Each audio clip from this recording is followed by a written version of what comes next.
A single dam to lower the Mediterranean by 600 feet, creating vast new territories.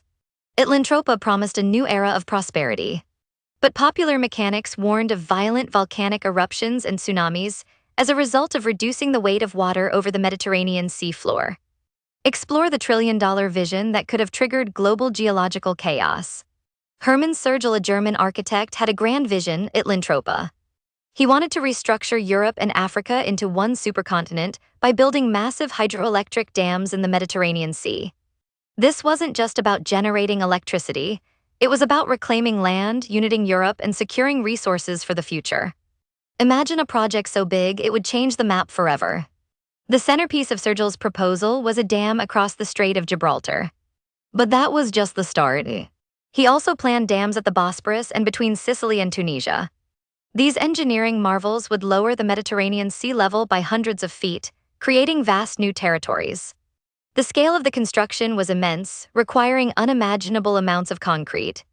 Building a dam that tall at Gibraltar with the technical limitations of the 1930s and 40s would be a huge engineering challenge. The cost, an estimated $1 trillion, a staggering sum even today and especially back then. Atlantropa promised numerous economic benefits.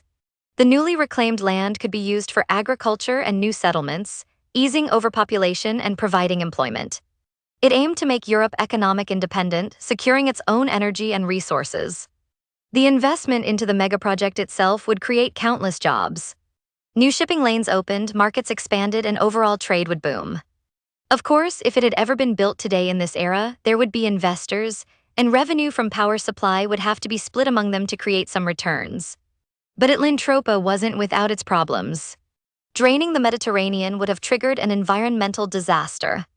The reduced water level would increase salinity, leading to desertification. Climates would change, and the entire Mediterranean basin could turn into a hot, dry wasteland. And popular mechanics warned about potentially creating volcanic eruptions, generating earthquakes, and causing tsunamis due to the reduced weight over the region's seismic activity below the coastal regions. Sörgel's vision was also deeply rooted in the political and geopolitical landscape of his time. He wanted to unite Europe after World War I, but his ideas were also tied to European colonial ambitions in Africa. He saw Atlantropa as a way to secure resources and influence the continent, creating a new world order. His goals included the idea of a continental union. His plans were based on the political power dynamics of the time. And it's worth pointing out that many of the countries he had in mind to cooperate for his mega plan was never actually asked, nor did they agree. It's also worth noting the potential for something like Atlantropa to support emerging goals, such as international cooperation regarding renewable energy as a form of hydroelectricity.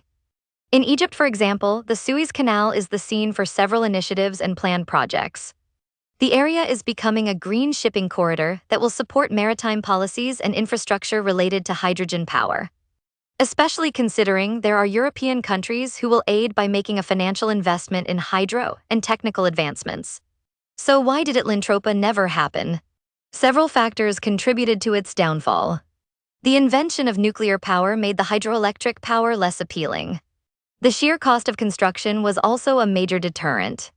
And perhaps most importantly, the end of colonialism made Sörgel's Eurocentric vision of Africa politically unfeasible. There were obvious moral and ethical challenges to his vision. He also had pacifistic goals for humanity. Atlantropa was a fascinating but ultimately flawed vision. It promised prosperity and power, but at a potentially devastating environmental cost. The project raised serious questions about the relationship between engineering, economics, and the environment. And even today, many of the environmental risks involved, such as the long-term pollution created from the megaproject, remain unresolved. Atlantropa's sheer scale raised a lot of questions, but the most pertinent one remains: could this vision ever be worth the catastrophic consequences? We may never know. If you enjoyed this exploration of Atlantropa, remember to like, share, and subscribe for more finance documentaries.